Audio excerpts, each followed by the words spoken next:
دعا ہے جو آپ سے منقول ہے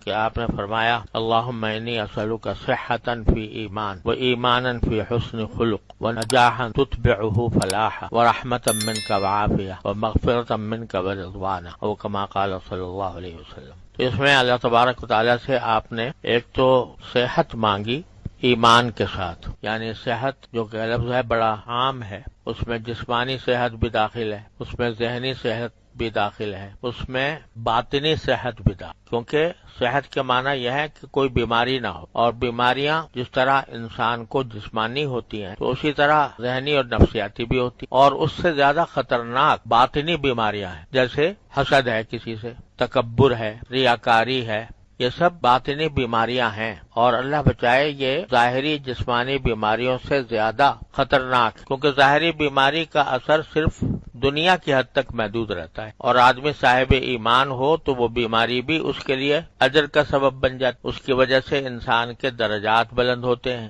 تو ظاہری بیماری یعنی جسمانی بیماری وہ اس کا علاج بھی ہو سکتا ہے، اور جب تک علاج نہ ہو اس وقت تک وہ انسان کے لیے آخرت کے اعتبار سے بہت فائدہ مند چیز ہے۔ لیکن اگر باطنی بیماری ہو اللہ بچائے تو اس کا دنیا کے اندر تو اس کا اثر کبھی ظاہر ہوتا ہے کبھی نہیں ہوتا، لیکن آخرت میں اس کا برا انجام بالکل متیقن ہے، یقینی ہے۔ اگر آدمی حسد میں مبتلا ہے تو حسد کا گناہ تو ملے گا اس کو ہر حالت، اور جب تک کہ توبہ نہیں کرے گا۔ تکبر میں مبتلا ہے تکبر کا گناہ ملے گا، ریاکاری میں مبتلا ہے تو ریاکاری کا گناہ ملے گا۔ لہذا باطنی بیماری وہ ظاہری بیماری سے زیادہ خطرناک۔ تو جب آپ نے صحت مانگی یا اللہ مجھے صحت عطا فرما، تو اس معنی ہے ہر طرح کی بیماری سے میں بچا رہوں، جسمانی بیماری سے بھی، ذہنی بیماری سے بھی، اور باطنی بیماری۔ اور اس کے ساتھ یہ مانگا کہ اگر یہ صحت تو ہو لیکن ایمان نہ ہو والعیاذ باللہ، تو بجائے فائدہ مند ہونے کے وہ نقصان دہ نقصان، اس لیے فرمایا صحتن فی ایمان، صحت ہو ایمان کے ساتھ۔ اور جیسا میں نے پچھلی مرتبہ عرض کیا تھا کہ فی جو ہے یہ اگرچہ عربی زبان میں مع کے معنی میں بھی آتا ہے، لیکن مع کے اندر دونوں چیزیں الگ الگ ہوتی ہیں، الگ الگ لیکن ساتھ ملی ہوئی ہیں۔ لیکن فی اگر ہے تو اس کے معنی دونوں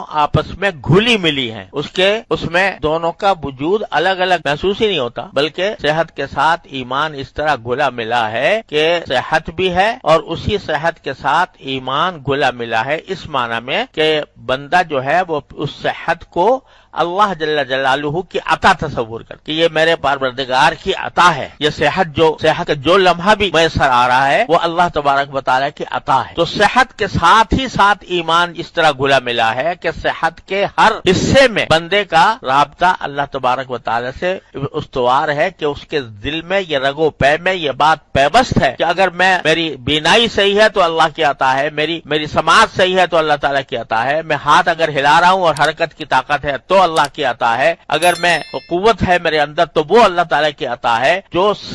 یہ سارے تصورات اپنی صحت کے وہ اللہ تبارک و تعالیٰ کی عطا کے تصور سے گھلے ملے ہیں۔ نتیجہ اس کا کیا ہے کہ بندہ ہر وقت شکر گزار ہے، صحت کی ہر نعمت کا شکر گزار ہے، کہ یعنی اس کے جس رگ و پے میں یہ بات پیبست ہے کہ یہ صحت میرے پروردگار کی عطا ہے، لہذا یہ میں اس کا شکر۔ صرف اگر آدمی یہ بھی کہے کہ یا اللہ یہ آپ کی نعمت ہے، یہ بھی شکر ہے، یا اللہ یہ آپ کی عطا ہے، یہ بھی